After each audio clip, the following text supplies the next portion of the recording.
माझे नाव शर्वे ज्ञानेश्वर मी इयत्ता तिसरी. माझ्या शाळेचे नाव नूतन मराठी विद्यालय सोलापूर. मी आज संविधानाविषयी बोलणार आहे.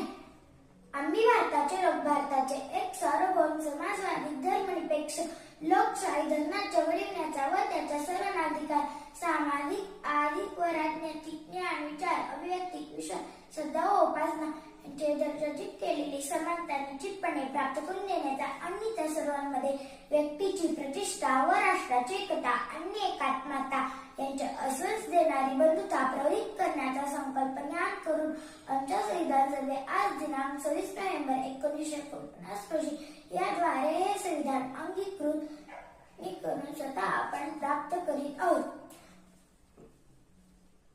इंग्रजांनी भारतावर 150 वर्ष राज्य केले. 15 ऑगस्ट 1947 रोजी भारत स्वतंत्र झाला. देश चालवण्यासाठी सक्षम संविधानाची गरज होते असे संविधान डॉक्टर बाबासाहेब आंबेडकर यांनी लिहिले. संविधान लिहिण्यासाठी 2 वर्ष 11 महिने 17 दिवस लागले. 26 नोव्हेंबर 1949 रोजी भारत देशाने संविधान स्वीकारले. मुलींना शिक्षणाचा अधिकार संविधानाने दिला. सती प्रथा महिलांवर होणारे अन्याय संविधानाने नष्ट केले.